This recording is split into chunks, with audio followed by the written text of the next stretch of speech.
항상 내 앞에 모심이여 그가 나의 오른쪽에 계심으로 내가 흔들리지 아니하리로다. 이러므로 나의 마음이 기쁘고 나의 영도 즐거워하며 내 육체도 안전히 살리니 이는 주께서 내 영혼을 수월해 버리지 아니하시며 주의 거룩한 자를 멸망시키지 않으실 것임이니이다. 주께서 생명의 길을 내게 보이시리니 주의 앞에는 충만한 기쁨이 있고 주의 오른쪽에는 영원한 즐거움이 있나이다. 아멘. 자리에 일어나셔서 찬송가 15장 함께 찬송하시겠습니다. 찬송가 15장 찬송하시겠습니다.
사도신경으로 신앙 고백하시겠습니다. 전능하사 천지를 만드신 하나님 아버지를 애안히 싸우며 그 외아들 우리 주 예수 그리스도를 믿사오니 이는 성령으로 잉태하사 동정녀 마리아에게 나시고 본디오 빌라도에게 고난을 받으사 십자가에 못 박혀 죽으시고 장사한 지 사흘 만에 죽은 자 가운데서 다시 살아나시며 하늘에 오르사 전능하신 하나님 우편에 앉아 계시다가 저희로서 산 자와 죽은 자를 심판하러 오시리라. 성령을 믿사오며 거룩한 공효와 성도가 서로 교통하는 것과 죄를 사하여 주시는 것과 몸이 다시 사는 것과 영원히 사는 것을 믿사옵나이다. 아멘. 성시교독은 그러면 27번입니다.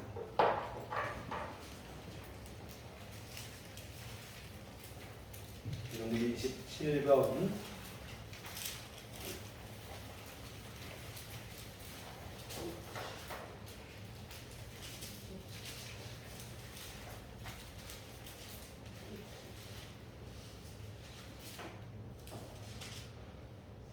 하나님이여 주의 인자를 따라 내게 은혜를 베푸시며 주의 많은 긍휼을 따라 내 죄악을 지워주소서. 나의 죄악을 말갛게 씻으시며 나의 죄를 깨끗이 제하소서.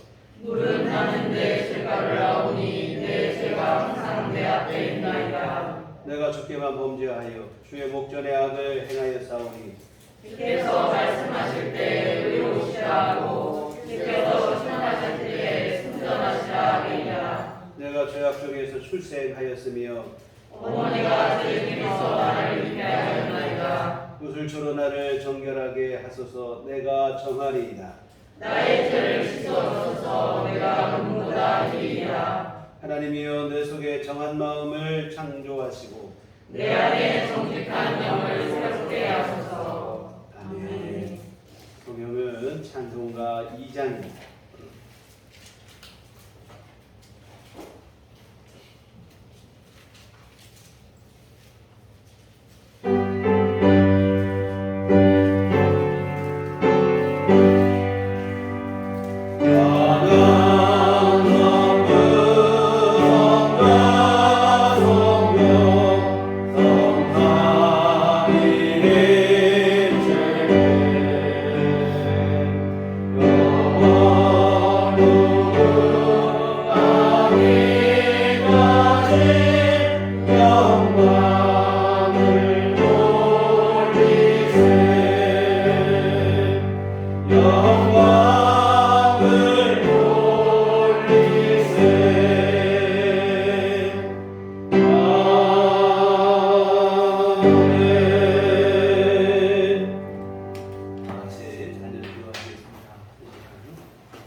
우리 삶의 주인이 되시는 여호와 하나님 아버지, 오늘도 주님의 날에 하나님이 사랑하시는 우리들 교회에서 주님께 예배드릴 수 있는 건강한 육신과 주님을 사모하는 심령과 물리적 시간을 주시니 감사합니다. 이 예배에 우리 내면에 지니고 있는 많은 허물과 교만함과 연약함과 세상적이고 인간적인 더러운 속성들은 하나님 십자가 앞에 내려놓게 하여 주시옵소서. 신령한 생각과 경건한 마음으로 오직 하나님의 말씀에 귀 기울이고 감사하며 기쁨과 깨달음을 찾는 귀한 시간으로 인도하시고 축복하여 주시옵소서. 지난 한 주간도 성별되고 구별된 하나님의 떳떳한 자녀로서의 생활과 역할을 각자의 위치에서 다 하였는지 이 시간 되돌아보게 하시고 회개하게 하여 주시옵소서. 사랑의 하나님 아버지, 우리의 모든 일상적인 삶이 항상 기도를 통해서 이루어지게 하여 주시옵소서. 모든 일을 기도로 시작해서 기도로 해결하게 해 주시옵소서.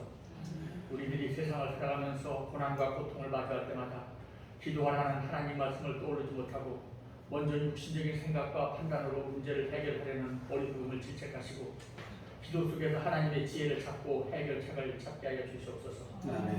일상생활에서 어려움이 있을 때마다 먼저 기도를 하나님의 유일한 무기로 삼아서 생활하게 하시고 이러한 일상적인 기도 생활이 있음으로 말미암아 매주 드리는 주일 예배가 더욱 신령하고 더욱 참되며 살아계신 하나님께 더욱 순종하는 믿음 생활임을 깨닫게 해 주시옵소서.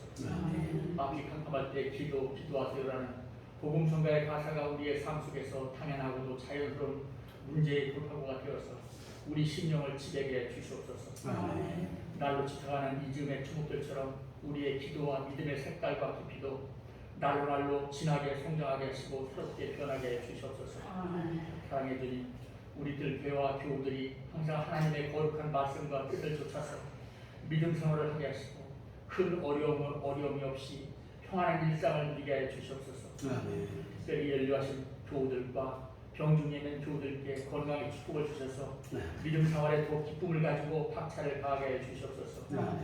우리들 교회가 비록 수적으로 적을지라도 그 안에서 각자 교우들이 품어내는 기도와 찬송과 전도의 소리가 온 우리의 힘차게 울려 퍼져나가게 하여 주시옵소서. 이를 위해서 먼저 우리 교우들이 기도와 말씀과 찬양으로 각자의 심령을 훈련케 하시고 단단히 연단케 하여 주시옵소서. 각 구정마다 저들이 안고 있는 여러 가지 문제들과 어려움도 있습니다. 교우들의 형편과 사정을 아시는 주님께서 이 모든 어려운 장애물들을 제거해 주셔서 우리 교우들이 늘 밝고 맑은 빛 속에서 주님을 찬양하면서 세상을 살아갈 수 있도록 인도하여 주시옵소서.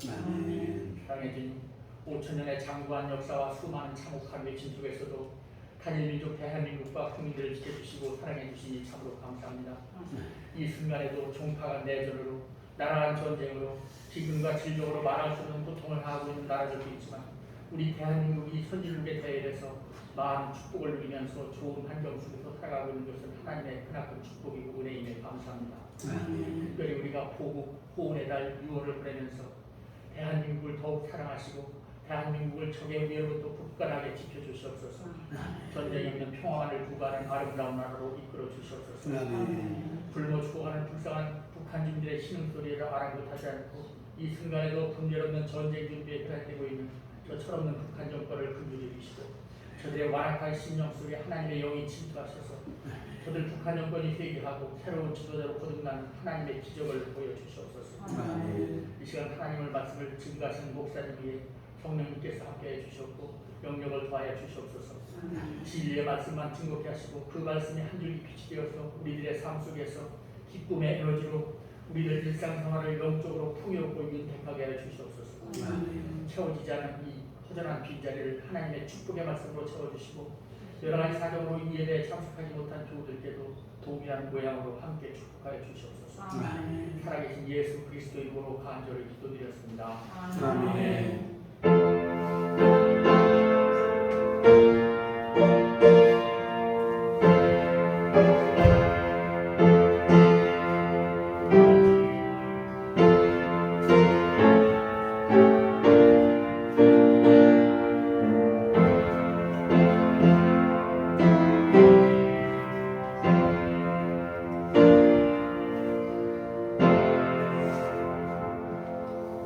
주님 가르치신 기도하시겠습니다.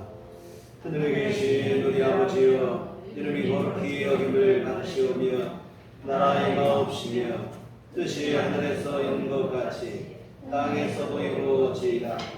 오늘날 우리에게 용할 양식을 주옵시고 우리가 우리에게 죄 지은 자를 사하여 준 것 같이 우리의 죄를 사하여 주옵시고 우리를 시험에 들게 하지 마옵시고 다만 악에서 구하옵소서.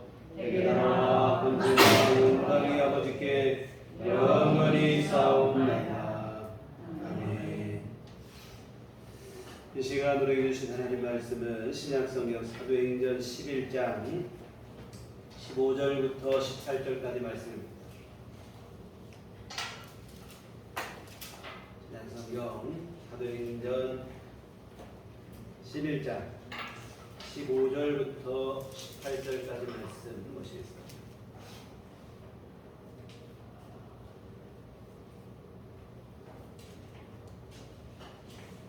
같이 한 목소리 활동하시겠습니다. 내가 말을 시작할 때에 성령이 그들에게 임하시기를 처음 우리에게 하신 것과 같이 하느니라. 내가 주의 말씀에 요한은 물로 세례를 들었으나 너희는 성령으로 세례를 받으리라 하신 것이 생각나노라. 그런즉 하나님이 우리가 주 예수 그리스도를 믿을 때 주신 것과 같은 선물을 그들에게도 주셨으니 내가 너희에게 하나님을 믿겠느냐 하더라.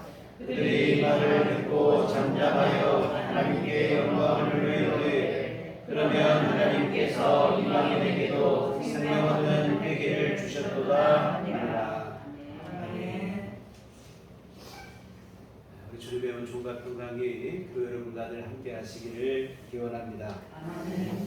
몇 해 전에 팔레스타인 자치구인 가자 지구에 이스라엘이 무차별 여긴 보복성 폭격을 가했을 때 극우 유대 세력들이 언덕 위에서 마치 전쟁 영화를 관람이라도 하듯이 구경을 한 것이 외신에 소개된 적이 있습니다. 그 사진만 보면 상황에 대한 설명을 모른 채 사진만 보면 아마 이게 불꽃놀이를 구경하는 게 아닌가 착각이 들 정도의 장면인데 기뻐 환호를 외치고 서로 축배를 나누고 참 실로 끔찍한 일입니다. 과연 이게 사람이 할 수 있는 일인가 싶을 정도의 상황인데 유대인의 이방인에 대한 차별과 편견이 얼마나 심각한지를 단적으로 보여주는 사건입니다. 물론 이는 극단적인 사례이긴 합니다. 그러나 여하튼 이방인에 대한 유대인의 편견은 우리가 상상하는 그 이상입니다. 자신들만 하나님의 택함받은 민족이고 유대인 외의 모든 민족과 나라는 이방인이라 이렇게 치부를 하는 거예요. 뭐에서 이방인이냐? 하나님의 은총, 하나님의 사랑, 하나님께서 베푸시는 구원, 이런 것에 아무 자격도 없고 관계도 없는 이방인이라, 그들은 지옥의 땔감이라, 이렇게까지 서슴지 않는 저주를 하고 있습니다. 이와 같은 왜곡된 선민의식이 오랜 세월에 걸쳐 형성되다 보니까 굳은 신념이 되어버리고 말았어요.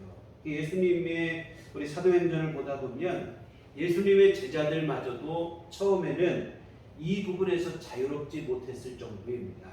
부활하신 예수님께서는 승천하시는 자리에서 뭐라고 부탁을 하셨냐면 성령이 임하시면 너희가 권능을 받게 될 것인데 그렇게 되면 너희는 예루살렘과 온 유대와 그걸 넘어서 사마리아 땅끝까지 이르러서 주님의 증인이 되라고 하셨습니다. 유대인에게만 복음을 전하는 게 아니고 사마리아인에게도 이방인에게도 복음을 전하라는 사명을 분명히 주셨는데, 근데 제자들은 오순절 성령 강림을 통해서 성령도 받고 권능도 받았어요. 그런데 이들은 사마리아와 땅끝까지 이르러서 주님의 증인이 되는 일에는 요지부동이었다 이 말입니다. 성령 강림 후에 베드로의 설교를 통해서 3,000명이 회개하고 5,000명이 회개하고 그들이 교회가 세워지고 놀라운 부흥을 이루었는데 어디까지나 이는 유대인 안에서 이루어집니다. 철저히 유대인 중심의 교회였다 이 말입니다. 주님의 부탁에 따라 사마리아에도 가고 이방인의 땅에도 가고 뭐 땅끝까지도 이르러서 복음을 전해야 되는데 그러지 못해요. 이유는 뭐냐면 성령 받고 예수 믿고 구원받는 것, 유대인만 그럴 수 있다고 생각했어요. 오늘 말씀 18절에 보면 그들이 이 말을 듣고 잠잠하여 하나님께 영광을 돌리는데 그러면 하나님께서 이방인에게도 생명 얻는 회개를 주셨도다 합니다. 이방인에게도 생명 얻는 회개를 주신다는 것을 뒤늦게 깨달은 거예요.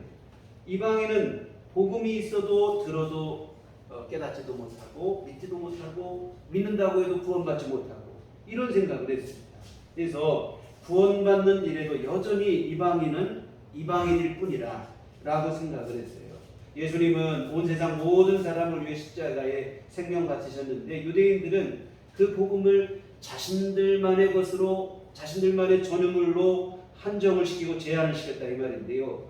복음에 대한 지독한 왜곡이고 독선입니다. 여하튼 이방인에 대한 차별과 편견의 장벽이 견고합니다. 쉽게 무너지지 않아요.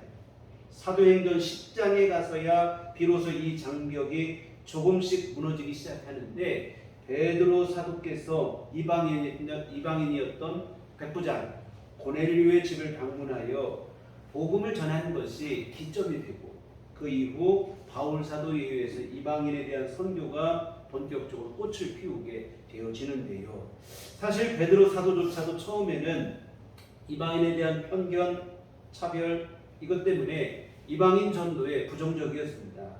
주님께서 진승이 담긴 보자기 환상을 보여주신 후에야 비로소 복음이 유대인과 이방인을 차별하지 않는다는 사실을 뒤늦게 깨달았을 정도입니다. 그 이전에는 그 전까지는 이방인에 대한 편견이 존재했던 거예요. 사실 고넬료의 초대를 받았을 당시 베드로는 어디에 있었었냐면 요바에 있는 무두장이 시몬의 집에 기거하고 있었어요. 여러분 무두장이가 뭐냐면 가죽 제품을 만드는 사람, 가죽으로 요즘으로 가죽공예라고 하는데 가죽으로 제품을 만드는 사람으로 유대인들은 전통적으로 이 직업을 상당히 천시를 했습니다. 우리나라에서 예전에 백정이라 했던 짐승을 잡는 이를처럼 천시를 받는 직업이었어요. 이유는 왜 그러냐면 가죽 제품을 만들려면 필연적으로 짐승의 사체를 만져야 돼요. 그런데 유대인들은 짐승의 사체를 만지는 일, 부정해지는 일로 여겼습니다. 이런 이유로 무두장이를 멸시하고 천시를 했어요. 이 무두장이가 얼마나 천시를 받았냐면 결혼하기 전에 여성의 남편이 무두장이인 줄 모르고 결혼을 했어요. 그러면 나중에 이 사실을 알면 여성이 정식으로 이혼을 소송할 수 있었어요. 이게 요즘 우리 생각 당연한 일 생각하지만 예전에는 여성 편에서 이혼을 요구하는 일은 있을 수가 없는 일이었습니다. 그런데 무두장에 한해서는 이 일이 가능했어요. 그 정도로 천시를 받는 직업이었습니다. 그런데 베드로 사도께서 이런 무두장이 시몬의 집에 머물고 있었던 거예요. 베드로 사도 안에 신분 차별에 대한 장벽이 무너진 거예요. 예수 믿는 믿음 안에서 신분, 더 이상 직업을 갖고 귀천을 나누고 그럴 수 없다는 거예요. 복음 안에서 무두장이고 하나님의 한 형제요 자매요. 하나님의 자녀로 한 형제 자매가 되었음을 받아들이게 된 것입니다. 이와 같은 신분 차별의 장벽이 베드로 안에서 해결이 된 거예요. 그러나 마지막까지도 무너지지 않은 장벽이 있어요. 그게 바로 뭐냐면 이방인에 대한 편견이라 이 말입니다. 무두장이도 되고 뭐 비천한 직업도 되고 다 되지만 이방인은 안 된다는 거예요. 여전히 냉랭한 마음이거든요. 주님께서 환상을 보여주신 후에야 그리고 실제로 고넬료의 집을 방문하여 말씀을 전할 때 성령이 임하시는 것을 본 후에야 비로소 이방인에 대한 차별과 편견의 장벽이 무너지게 돼요. 이와 같은 유대인들이 갖고 있는 이방인에 대한 차별과 편견의 장벽은 철의 장막보다도 어쩌면 더 견고했음을 알 수 있는 대목입니다. 이와 같은 베드로 사도의 백부장 고넬료의 집을 방문 그리고 거기서 말씀을 전하는 것 이것을 통해서 드디어 이방인 가운데도 복음의 빛이 비치기 시작을 했습니다. 그동안 철저히 예루살렘 유대인 안에만 머물러 있던 복음이 드디어 유대인의 울타리를 넘어서게 되어서 이방인에게까지 전파됐습니다. 참 역사적인 일이죠. 모두가 기뻐하고 축하할 일이에요. 여러분 보세요. 오늘날도 선교사님이 미전도 종종 찾아가서 복음을 전해서 그들이 예수 믿었다 하면 여러분 교회 안에 보고하면 어떻겠습니까? 모든 성도들이 하나님께 영광을 돌리고 감사드리고 기뻐하고 그들이 예수 믿음을 축하할 거예요. 그런데 여러분 베드로 사도께서 고넬료의 집에 가서 복음을 전하고 이방인에게도 복음이 전해지고 이 소식이 전해지니까 기뻐하는 게 아니고 못마땅해 하는 거예요. 누가 그랬냐면 예루살렘 교회 안에 있던 할레파 유대인들이었다 이 말입니다. 이들은 왜 이방인에게 가서 복음을 전하냐? 못마땅한 거예요. 베드로가 예루살렘에 올라오니까 그들이 베드로를 찾아가서 비난을 하기 시작하는 거예요. 어찌하여 할례 받지 못한 이방인의 집에 들어가느냐? 그들과 왜 함께 먹고 마시는 게 부정한 일이다 따지는 거죠. 참 답답하고 기가 막히게 예수를 잘못 믿고 있는 것입니다. 이와 같은 이런 오해가 있으니까 베드로 사도께서 그들 앞에 그간의 일들을 자세히 설명하기 시작합니다. 주님께서 자신에게 환상을 보여주신 일부터 시작해서 고넬료의 집에서 말씀을 전할 때 성령이 임하신 것까지 차례대로 소상하게 설명을 합니다. 이런 베드로의 노력 끝에 아까 18절 말씀 보신 것처럼 오해가 풀리게 돼요. 하나님께서 이방인에게도 차별하지 않으시고 생명 얻는 회개를 주시고 구원의 은총을 주시고 이 사실을 교회가 인정하게 됐어요. 이와 같은 이방인에 대한 편견과 차별이 하나님의 뜻이 아니라는 사실을 비로소 뒤늦게 깨닫게 되어진 것입니다. 이와 같은 약간의 충돌은 있었어요. 오해가 있었으나 좋은 결말을 보여주니 다행스러운 일입니다. 여하튼 오늘은 이 과정 속에서 베드로 사도께서 교회 앞에 오해를 해명하기 위해서 한 말 중에서 16절 말씀을 좀 한번 우리가 중점적으로 한번 살펴보려고 합니다. 16절을 보기 전에 먼저 15절을 잠깐 보시면 내가 말을 시작할 때 성령이 그들에게 임하시기를 처음 우리에게 하신 것과 같이 하느니라. 베드로 사도께서 고넬료의 집을 방문하여 말씀을 전했는데 오순절에 성령이 강림했을 때와 같은 성령의 역사가 동일하게 일어나더라는 거예요. 이 광경, 성령이 임하시는 역사가 동일하게 일어나는 광경을 볼 때 베드로 사도 안에 한 가지 생각나는 주님의 말씀이 있었어요. 16절 내가 주의 말씀에 요한은 물로 세례를 베풀었으나 너희는 성령으로 세례를 받으리라 하신 것이 생각나노라. 부활하신 예수님은 제자들을 만나는 자리에서 예루살렘을 떠나지 말고 아버지께서 약속하신 것을 기다리라. 성령을 기다리라. 이런 얘기를 하신 거예요. 그러면서 이런 얘기를 했습니다. 사도행전 1장 5절에 요한은 물로 세례를 베풀었으나 너희는 몇 날이 못되어 성령으로 세례를 받으리라 하셨느니라. 이 뭐냐면 오순절에 임하게 될 성령 강림에 대한 예고의 말씀입니다. 고넬료의 집에 성령이 임하는 것을 볼 때 베드로 사도 마음 안에서는 그때 주께서 하신 말씀이 생각이 나는 거예요. 고넬료의 집에도 예수님 말씀하신 것처럼 성령이 임하였다는 사실을 알게 된 것입니다.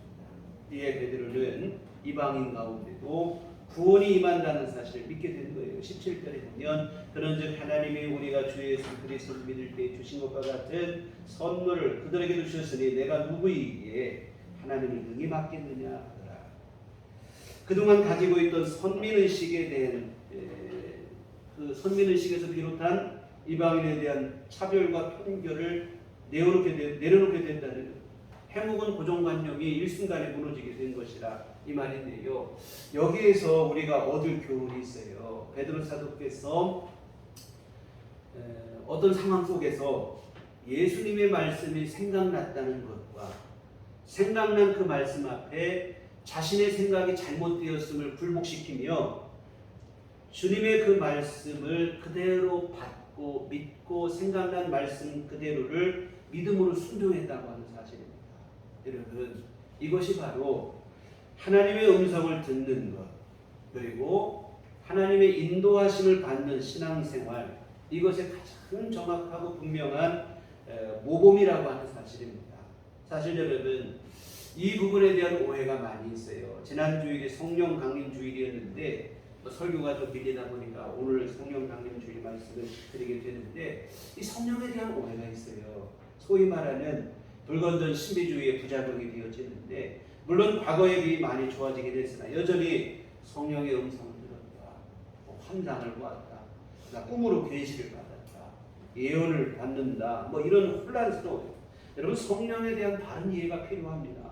그리고 건전하고 건강한 신앙을 그 위에 우리가 확립해야 된다고 하는 사실입니다. 그래서 오늘은 짧은 시간이지만 성령에 대한 오해 몇 가지를 한두 가지 살펴보려고 합니다. 첫째, 우리가 성령 받는 것에 대한 오해가 있어요. 예전에 부흥회를 가면 부흥 강사님들이 매일 하는 말은 성령 받은. 아니, 나는 성령을 받았는지 안 받았는지 모르겠네요. 매일 성령 받으라고 하면서 부흥회 하다가 설교를 좀 짧게 하고 그냥 매일 기도를 시키는 거예요. 기도를 하고, 예전에는 교회 변변한 악기도 없어요. 북을 막 때리면서, 북을 막 치면서 기도를 하면 이 사람의 감정을 좀 흥분시키는 거 같아요. 기도하다가 방언이 터지고, 진짜로 방언이 나오는 경우도 있고, 자기도 모르게 혀가 꼬여서 되는 경우도 있고, 이러는데요. 방언으로 나오게 되면 나 드디어 성령 받았구나, 기뻐하고. 여하튼 방언과 같은 겉으로 드러나는 은사가 있어야만 성령 받은 것으로 생각을 하는 거예요. 여러분, 그렇지 않아요. 그리고 은사라고 하는 것은 외적으로 나타나는 은사만 아니고 내적인 은사도 있어요. 지혜와 지식의 말씀, 믿음의 은사, 사랑의 은사와 같은 이런 것들인데요. 그리고 사실은 이런 내적인 은사가 오히려 겉으로 드러난 외적인 은사보다 더 귀하다 이 말이에요. 그리고 또 하나 우리가 명심할 것은 뭐냐면, 은사라고 하는 것은 기본적으로 교회의 유익을 위해서 성령께서, 하나님께서 무궁하신 지혜로 필요에 따라 각 사람에게 허락하신다고 하는 사실이에요. 이게 있을 수도 있고 없을 수도 있다 이 말입니다. 가변적인 것이라 이 말이에요. 근데 이것을 가지고 성령 받은 증거로 삼는다는 것은 우매한 일이에요. 여러분, 성령을 받으면 반드시 나타나는 현상이 있어요. 은사는 있을 수도 있고 사람마다 다를 수도 있고 하지만 성령 받는 사람에게 동일하게 나타나는 현상이 있습니다. 거기에 주목을 하시고 그것을 성령 받은 증거로 삼으셔야 될 줄 믿습니다. 오늘은 시간 관계상 대략 3가지 정도만 살펴보면, 첫째는 예수를 주라고 시인하는 것이 성령 받은 증거입니다. 고린도전서 12장 3절에 그러므로 내가 너희에게 알리노니 하나님의 영으로, 성령이죠. 성령으로 말하는 자는 누구든지 예수를 저주할 자라 하지 아니하고 또 성령으로 아니하고는 누구든지 예수를 주시라 할 수 없느니라. 여러분, 성령이 아니고는 예수님을 주님이라고 고백할 수 없다는 거예요.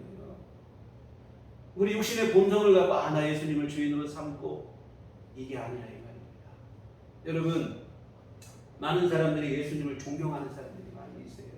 예수님을 존경하고 4대 성인으로 존경하고 인류를 위한 파괴주의자로 존경하고 그런 정도까지는 육신의 본성으로 가능하다 이 말입니다. 근데 그 예수님을 내 삶의 주인이 나의 구주로까지 믿는 것은 성령으로만 가능한 줄 믿습니다. 그래서 오늘 여러분들이 예수님을 나의 구주로 고백하고 있다면 또 누군가 예수님을 저주할 자라고 말하면 여러분 어떻습니까? 그 말을 들을 때 여러분 마음에 옳거니 이런 생각이 듭니까? 아니라 이 말이에요. 누가 예수님을 부인하고 욕하면 여러분 마음속에 불편함이 있잖아요. 왜? 성령이 여러분 안에 계시기 때문인 줄 믿습니다. 이와 같은 여러분, 예수님을 구주로 고백하는 이것이 바로 내가 성령이 우리 안에 거하신 증거라 이 말입니다. 베드로 사도를 보시면 성령 받기 전에 어린 계집종 앞에서도 예수님을 부인했으나 성령 받고 나니까 순교의 죽음의 위협 앞에서도 구주를 고백하고 결국 순교로 생을 마감하기까지 했다 이 말이에요. 정말 여러분, 예수님이 믿어지십니까? 예수님께서 나를 구원하시고 내 삶의 주인 되신 믿어지신다면 여러분, 이것은 여러분 스스로 된 게 아니라 오늘 여러분 안에 성령이 오셔서 그런 감동을 주시고 깨달음을 주셨기 때문에 가능한 일입니다. 이미 여러분 안에 성령이 와 계신 증거인 줄 믿으시기 바랍니다. 두 번째로 하나님을 아버지라 부르는 거예요. 로마서 8장 15절 16절에 보면 너희는 다시 무서워하는 종의 영을 받지 아니하고 양자의 영을 받았으므로 우리가 아빠 아버지라고 부르짖느니라. 성령이 친히 우리의 영과 더불어 우리가 하나님의 자녀인 것을 증언하시나니. 오늘 여러분이 기도하실 때 하나님 아버지 하고 여러분이 부르짖고 기도하신다면 이것은 여러분 성령께서 여러분 안에 하나님이 아버지 되심을 믿어지게 하셨기 때문인 줄 믿으시길 바랍니다. 여러분, 하나님이 아버지가 되심을 믿어지는 것도 성령께서 하시는 일인 줄 믿습니다. 그래서 여러분, 우리가 하나님 아버지 이게 잘 됩니까? 안 돼요. 여러분, 우리가 보통 친구의 부모님도 어머니 아버지라고 부르긴 합니다만 우리가 어디가 처음 온 사람 아버지 잘 안 되잖아요. 말로는 할 수 있을지라도 정말 내가 그분이 내 아버지처럼 여겨지고 고맙고 이런 마음이 되지는 않아요. 오늘 여러분이 하나님이 아버지로 믿어주시고 정말 내가 외롭고 힘들고 정말 이 시련과 고난과 혼란을 만났을 때 가장 먼저 아버지 하나님이 생각납니다. 권사님 기도하신 것처럼 앞이 캄캄할 때 기도하시고 정말 하나님이 생각나고 하나님 앞에 기도가 되었지. 하나님 아버지 하고 하나님을 의지하게 된다면 여러분, 이것은 저절로 됩니다. 성령께서 여러분 안에 그 마음을 주셨기 때문인 줄 믿으시길 바랍니다. 세 번째로 하나님의 은혜가 깨달아지는 것도 성령의 역사하심이에요. 고린도전서 2장 12절에 우리가 세상의 영 받지 아니하고 오직 하나님으로부터 온 영, 성령이죠. 성령을 받았으니 이는 우리로 하여금 하나님께서 우리에게 은혜로 주신 것들을 알게 하려 하십니다. 하나님께서 은혜로 주신 것들을 알고 깨닫게 하시는 것이 성령이 하시는 일이다. 여러분, 하나님의 은혜가 여러분 안에 깨달아 주십니까? 주님의 은총이 감사하고 주께서 나를 먼저 구원하신 은혜가 감사하고 나에게 베풀어 주시는 날마다 주시는 은혜가 감사하고 그 은총이 깨달아진다면 이것도 여러분 성령께서 하시는 일일 줄 믿습니다. 여러분, 우리 육신의 본성은 은혜를 잘 몰라요. 원수는 돌에 새겨도 은혜는 물에 새긴다고 잘 모른다 이 말이죠. 근데 오늘 여러분이 하나님의 은혜가 깨달아지고 마음속에 감사가 고백이 되어지고 성령이 하시는 일이에요. 좀 어떤 때는 진짜 힘들고 어려울 때인데 기도하고 찬송한다 보면 나도 모르는 사이에 처음에는 좀 서운한 마음도 있고 했는데 하나님의 은혜가 감사가 마음속에 벅차오르고 여러분, 이게 다 왜 그런가? 성령이 하시는 일을 믿습니다. 그래서 정말 여러분 성령께서 우리 안에 계신 증거, 그 은혜가 깨달아지고 감사합니다. 여하튼 이 외에도 성령께서 우리 안에 계신 증거들이 더 있지만 여러분 지금까지 말씀드린 이 세 가지만으로도 충분해요. 불과 같은 강력한 체험을 하시는 것, 이것만 우리가 성령 받은 것 생각하지만 그런 분도 계실 거예요. 그러나 그렇지 못한 분도 많습니다. 평생을 신앙생활을 하지만 방언기도 한마디 못 하시는 분들도 얼마나 신실하신데도 불구하고 그러진 분들도 많이 있어요. 그러니 그거 가지고 성령 받았네 못 받았네 아니라 이 말이에요. 정말 여러분이 예수님을 구주로 믿고 내 삶의 주인으로 믿고 계시고 하나님을 아버지라 부르며 감사를 기도로 하고 있고 주님의 은혜를 여러분이 감사하고 계시다면 이것이 더 분명한 성령 받은 증거입니다. 타락한 육신의 본성으로 되는 일이 절대로 아니에요. 성령께서 감화감동하지 않으시면 있을 수 없는 일이라 이 말입니다. 그런 여러분 신비한 체험, 신령한 경험, 불과 같은 강력한 어떤 역사 이거 없다고 너무 우리 성령을 안 받았나 그런 생각 하지 마시기 바랍니다. 아무리 불과 같은 경험을 하고 체험을 했어도 예수님이 구주로 영접이 안 되고 하나님이 내 아버지로 믿어지지 못하고 그 은혜에 대한 감사가 없으면 오히려 그 사람이 성령이 받지 못하는 것이 되어진다고 하는 사실입니다.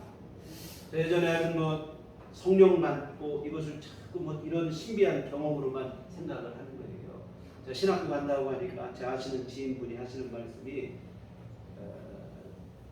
기도원에 가요. 기도원 가서 소나무 뿌리 3개를 뽑기 전까지 내려오지 말라고. 뭔 얘기가 했어요?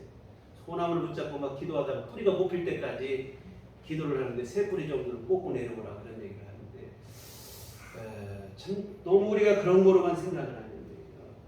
정말 여러분 성령이 여러분 안에 계신 것은 여러분이 예수를 믿었으면 이것으로 이미 족하게 믿습니다. 또한 하나님 아버지를 믿어주시고 하나님의 은혜가 깨달아지시면 성령이 여러분 안에 계신 것이 분명한 사실입니다. 이제 우리가 구해야 될 건 뭐냐면 성령이 아니라 성령의 충만함을 구하시기 바랍니다. 성령 충만, 뒤에 다시 말씀드리겠지만 성령 충만에 대한 오해도 많이 있는데 성령 충만은 뭐냐면 우리 안에 계신 성령께서 성령이 오신 것은 분명하다고 했잖아요. 이제 이 성령께서 여러분의 삶의 모든 영역을 다스려주는 게 성령 충만이에요.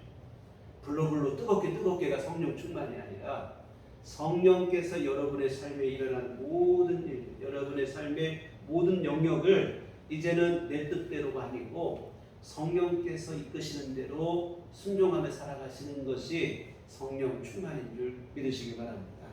이제 여하튼 성령이 여러분 안에 거하심이 분명한데 이제 여러분이 주님 앞에 가는 그날까지 계속 우리가 추구할 게 뭐냐면 성령 충만입니다. 성령께서 내 삶을 다스리시는 그 삶에 여러분이 성령께 굴복하시는 그러한 삶을 갖고 나가시기를 부탁을 드립니다. 두 번째로 이제 성령 충만과 관련이 있는데 또 한 가지 오해가 뭐냐면 아까 처음에 말씀드렸어요. 성령의 하나님의 음성을 듣는다. 또 하나님의 인도함, 성령의 인도함 받는다. 사실 성령의 인도함 받고 살아가는 게 성령 충만인데 이것에 대한 오해가 있어요. 이것도 자꾸 우리는 환상을 보고 신비한 소리를 듣고 그냥 신비한 꿈을 꾸고 이런 것만 자꾸 생각을 해요. 물론 그런 경우가 아예 없는 건 아니에요. 성경에서도 보면 이런 사례들을 적잖이 찾아볼 수 있습니다. 그러나 우리가 먼저 알아야 될 것은 뭐냐면 성경이 기록된 그때에는 지금 우리와 같은 이런 성경이 없었을 때라고 하는 사실입니다. 그리고 그때는 주신 그러한 하나님의 말씀들은 성령께서 주신 음성들은 지극히 개인적인 그런 일들이 아니에요. 하나님의 일을 이루시기 위한 하늘 사명과 관계된 그러한 일들이에요. 그런데 오늘날 하나님의 음성을 듣겠다, 계시를 받고 싶다, 대부분 지극히 개인적이고 사사로운 것들입니다. 어떤 수준이냐면 점치는 사람들과 비슷한 심리 수준을 벗어나지 못하고 있어요. 대단한 오해입니다.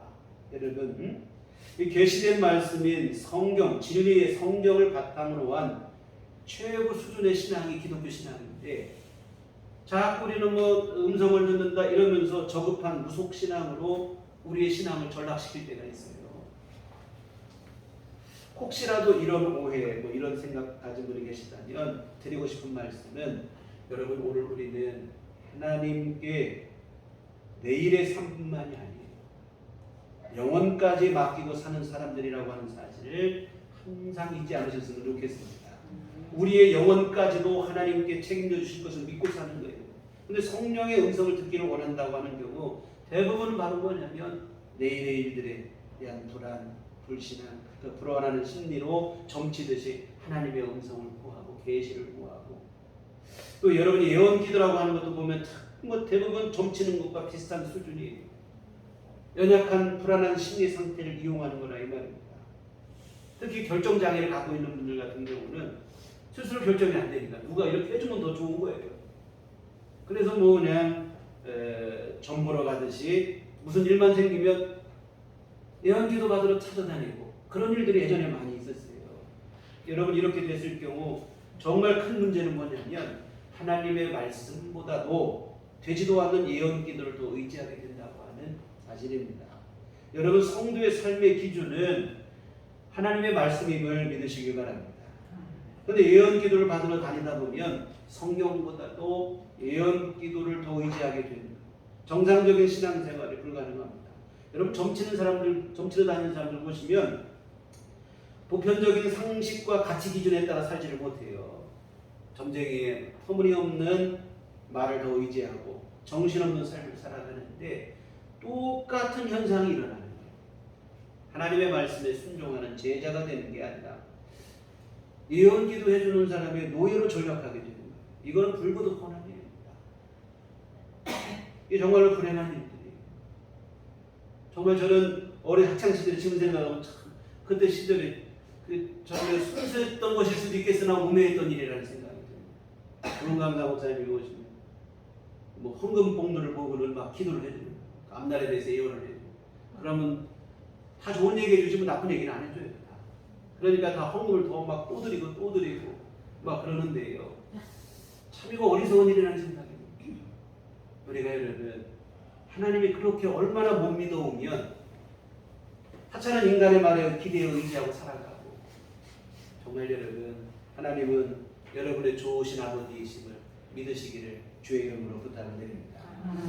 여하튼 예언기도 같은 함부로 받을 일이 아니에요. 절대로 유익이 없어요. 예수님은 우리에게 뭐라고 했습니까? 내일 일은 내일 염려하라고 했어요.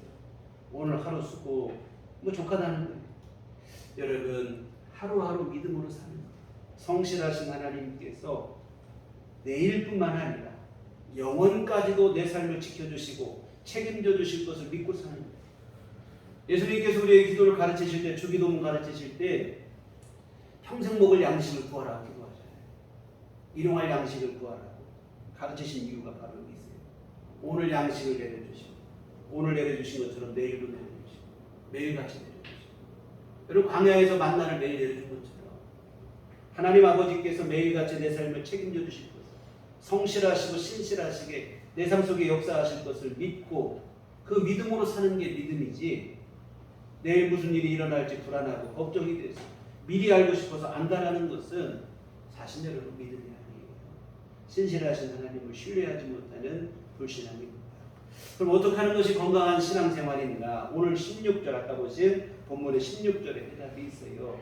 성령께서 예수님의 말씀을 생각나게 하시고, 이렇게 생각난 말씀을 하나님의 음성을 듣는 것으로 듣고 그 말씀에 믿음으로 순종하는 거라 이 말이에요. 이게 바로 여러분 하나님의 음성을 듣는 것이고 성령의 인도하심 받는 일인 줄 믿습니다. 예수님께서 십자가 지시기 전날 밤 제자들에게 이런 말씀을 하셨습니다. 요한복음 14장 26절에 보혜사 곧 아버지께서 내 이름으로 보내실 성령, 그가 너희에게 모든 것을 가르치고 내가 너희에게 말한 모든 것을 생각나게 하리라. 성령께서 오시면 예수님께서 하신 말씀을 가르치실 뿐만 아니라 예수님의 말씀을 생각나게 하실 거라는 거예요. 여러분 이게 바로 성령의 음성을 듣는 일인 줄 믿습니다. 여러분 성령께서는 우리 안에 오셔서 진리의 말씀을 깨닫게 하시고 믿어지게 하시고, 그 믿어지게 하신 그 말씀이 우리 안에 필요할 때마다 그 말씀을 우리 안에서 생각나도록 하실 줄 믿습니다. 그 주의 말씀이 생각나면 그게 바로 여러분이 성령의 음성을 듣는 거예요. 그리고 생각난 그 말씀을 외면하지 아니하고 순종하는 것이 성령께 순종하고 인도함 받는 삶을 살아가는 것이다 이 말입니다. 순서가 바뀔 때도 있죠. 어떤 때는 설교를 듣고 말씀을 읽다가 깨달으실 때 어떤 일이 생각날 때가 있어요. 아, 그때 내가 참 잘했구나. 아, 그때 내가 잘못했구나. 잘못한 일은 여러분 회개해서 바로잡고 잘한 일은 더 발전시키고, 이 또한 여러분 성령의 음성을 듣는 일이다 이 말입니다. 뭐 환상을 보고 꿈을 꾸고 예언 기도를 받고, 여러분 이것은 지극히 주관적이고 개인적이에요. 여러분 분명한 하나님의 말씀을 놔두고 왜 그냥 분명하지도 못한 꿈을 의지하고, 어슴풀에 뭐 들렸는데 알았는지 그것도 아닌 것에 의지하고, 왜 그렇게 살아갑니까? 분명한 것을 붙잡으시는 것이 우리의 확고한 신앙생활이 되는 줄 믿습니다. 사실인지 아닌지 검증할 방법도 없어요. 여러분 성령께서 진리의 말씀을 생각나게 하시는 것은 너무나 분명합니다. 확실한 하나님의 말씀이니까. 여러분 하나님의 음성을 귀로 듣는 게 아니라 마음으로 듣고 생각으로 듣는 줄 믿습니다. 성령께서 필요하실 때마다 하나님의 말씀을 여러분에게 생각나게 하실 것이요, 그러면 여러분은 그 말씀을 하나님의 음성으로 들으시길 바랍니다. 그 말씀에 순종하시기 바랍니다. 근데 안타까운 것은 이렇게 성령께서 생각나게 하시는 말씀은 외면하는 거예요. 무시로 일관하는 거예요. 그건 자꾸 들려다는 거예요. 꿈으로 주시든 환상으로 주시든 보여주시라고.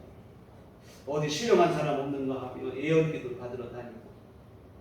성령께서 참 답답하실 일이라 이거예요. 분명하게 들려졌는데 왜 자꾸 또 들려달라고 하느냐고 답답해 하실 일이고. 이런 게 반복되다 보면 성령의 감동이 우리 안에 사라지게 돼요. 우리가 말해도 안 들으면 나중에 어떡합니까 여러분? 말을 안 하잖아요. 성령께서도 마찬가지예요. 여러분 어떤 결정과 선택을 하시는 상황이 되시면 여러분 기도하세요. 기도하시다 보면 분명히 성령님께서 여러분의 상황에 맞는 말씀을, 필요한 말씀을 깨달아지게 하시고 생각나게 하실 줄 믿습니다. 그때 여러분 그 말씀을 무시하지 마시고 하나님께서 나에게 주시는 말씀으로 믿고 그대로 순종하시기 바랍니다. 너무 신비적인 것에 집착하지 않았으면 좋겠습니다. 여러분 기독교는 어떤 종교의 경전보다도 뛰어난 진리의 말씀, 신구약 성경을 가지고 있어요. 이런 우리가 어찌 점치듯이 미신적인 생활을, 신앙생활을 할 수 있겠습니까? 정말 여러분 하나님의 말씀, 진리의 말씀에 집중하시고 성령께서 여러분 안에 생각나게 하실 때마다 믿음으로 받고 순종하시기를, 정말 여러분 신비한 것 쫓다가 거짓의 종이 되는 그러한 일이 우리에게는 없었으면 좋겠습니다. 진리의 말씀을 따라 믿음으로 순종하시고, 이것이 바로 성령 충만한 삶이 되십니다. 그래서 여러분 아까 말씀드린 대로 오늘 여러분은 이미 성령이 여러분 안에 와 계신 것이 분명한 줄 믿습니다. 이제는 우리가 구할 것은 이 성령의 충만한 삶입니다. 다름 아닌 성령께서 깨닫게 하시는 말씀, 나에게 믿어지게 하시는 말씀, 생각나게 하시는 말씀, 그 말씀을 하나님의 음성으로 듣고 순종하는 삶이 되어지고, 이것이 바로 성령 충만한 삶인데, 이 성령 충만한 삶을 날마다 이어가시기를 주의 이름으로 부탁을 드립니다. 기도하시겠습니다.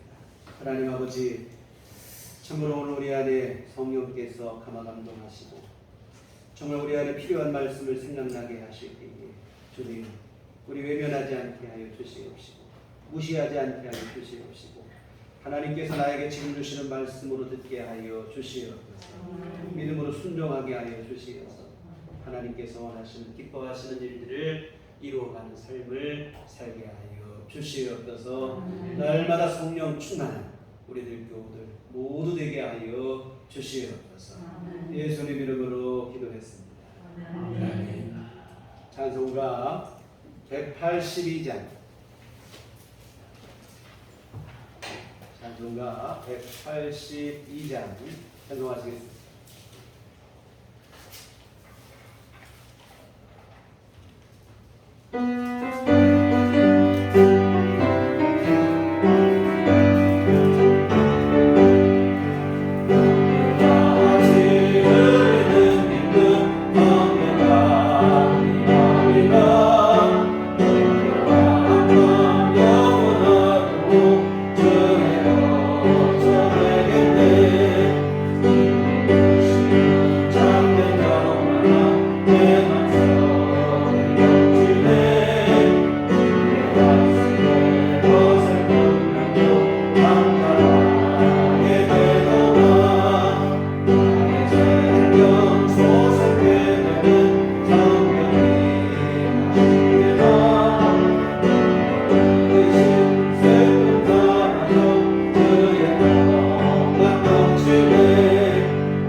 향한 우리를 옳은 길로 선한 길로 복된 길로 인도하여 주시니 감사를 드립니다. 우리 부족할 때에도 참으로 무엇을 구해야 될지 모를 때에도 친히 탄식하시며 우리를 위해서 간구하여 주시는 귀하신 은혜를 감사를 드립니다. 참으로 이와 같은 성령의 인도하심으로 연약하고 부족하지만 이만큼 살아오게 하심을 감사를 드리며 우리 주님 앞에 이 헌금을 드립니다. 하나님 기뻐받아 주시옵소서. 주님 귀한 예물 쓰이는 것에 주께서 복을 내려 주시옵시고 주의 은총을 내려 주시옵소서. 또한 아버지 하나님 정성껏 헌금을 드리고 몸과 마음과 시간을 들여 주님을 예배한 모든 심령들 또한 기뻐 받으시며 한량없는 주의 은총을 베풀어 주시옵소서. 특별히 성령으로 늘 동행하여 주시어 정말 성령 충만한 삶을 이루게 하여 주시옵소서.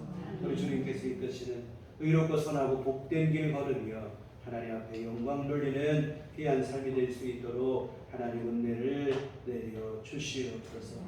아버지 하나님 또한 이 시간 간구하고 기는 우리 주님 날마다 우리에게 은혜를 더하시되 우리들 기도하고 구하는 것마다 주님 안에서 응답되는 귀한 기도의 생활이 될 수 있도록 도와주시옵소서. 먼저 우리 하나님 정욕으로 잘못 구하지 않게 하시고 오직 하나님의 뜻에 따라 믿음으로 간구하게 하여 주시어 하나님의 보시는 은혜를 누리는 삶이 될 수 있도록 주님 도와주시옵소서. 각 사람의 형편과 처지를 아시니 우리 하나님께서 누구에게 또는 어떤 이에게 어떤 은혜가 필요한지 아시는 줄 믿습니다. 하나님 각 사람에게 필요한 은총을 필요한 귀하신 사랑을 주께서 꼭 맞게 내려 주시옵시고 이 은혜가 차곡차곡 쌓이는 복된 삶을 누릴 수 있도록 주님 도와 주시옵소서. 아버지 하나님 또한 간구하옵기는 육신의 연약한 이들에게는 건강을 내려주시기를 간절히 기도하옵나이다. 하나님 아버지 이 시간 권능의 손으로 친히 안수하시고 우리 만져주시어 모든 질병은 떠나가게 하여 주시옵시고 하나님 주시는 건강이 늘 누려질 수 있도록 주께서 도와주시옵소서. 아버지 하나님 주님의 귀하신 쉬운 시유의 은총을 간절히 간구하는 이들에게 하나님께서 자비를 베풀어 주시옵시고 귀하신 은총을 내려 주시어서 아버지 하나님을 쓰임 주시옵시고 건강으로 인도하여 주시옵소서. 아버지 하나님 재정적인 문제로 기도하는 이들에게도 하나님께서 내려 주시어서 하나님 베푸시는 귀한 은총 속에서 아버지 하나님 권고하고 답답하고 어려운 일 닥치지 않도록 주님께서 아버지 하나님 필요한 모든 것 채워 주시옵소서. 날마다 하나님께서 베푸시는 귀한 은총 누리게 하여 주시옵시고 하나님 은총 안에서 아버지 주시는 평안함을 누리게 하여 주시옵시고 늘 평강이 주어지는 귀한 삶이 될 수 있도록 주여 함께하여 주시옵소서. 앞으로 또 한 주간 살아갈 때도 우리 주님 인도하심 속에 거하게 하시고 주님과 동행하게 하여 주시옵시고 세상 가운데 예수의 향기 바라며 살아가는 우리 모두가 되게 하여 주시옵소서. 예수님 이름으로 기도했습니다. 아멘. 교회 소식 시간입니다. 주님만 바라봅시다. 매주 목요일 오후 2시에 전도회가 있습니다. 교회 밖의 집회와 성경공부 참여하고 건강한 신앙, 건전한 신앙, 교회 중심으로 함께 나가주시길 바랍니다. 또 하나 기도의 부탁을 드린 것은 곽준수 집사님이 내일 병원에 입원해서 심장 혈관이 좀 막혀서 스텐트 시술이라고 하죠. 시술을 받게 되어집니다. 여러분 잘 간단한 되게 간단한 시술이지만 고령이고 하니 기도해 주셔서 잘 시술 잘 받으시고 건강 회복할 수 있도록 기도해 주시면 좋겠습니다. 네, 우리 다 같이 자리에 일어나서 서로를 축복하며 평안을 너에게 주는 날. 네, 전하시겠습니다.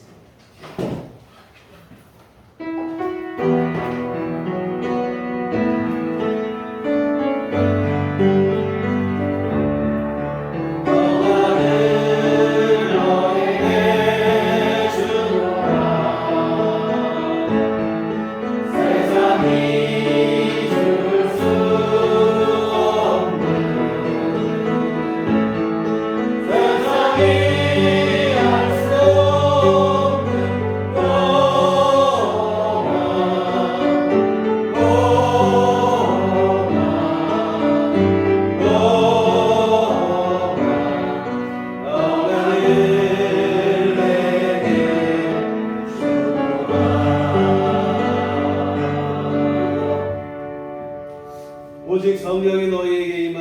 때면 너희가 권능을 받고 예루살렘과 호주대와 사마리아와 땅 끝까지 이르러 내 증인이 되리라. 우리가 주의 증인이 되겠습니다. 이제는 우리 주 예수 그리스도의 구속의 은혜와 하나님 아버지의 극진하신 사랑하심과 성령님의 위로 교통 역사 감화 감동 충만하시고 주의 피로 세우신 우리들 교회 위에 오직 성령의 인도하심 속에 우리의 삶을 하나님 기뻐하시는 삶으로 살아내기를 소원하는 주의 모든 자녀들의 심령과 가정과 일터와 삶 위에 지금부터 영원토록 함께 계시기를 간절히 축원하옵나이다.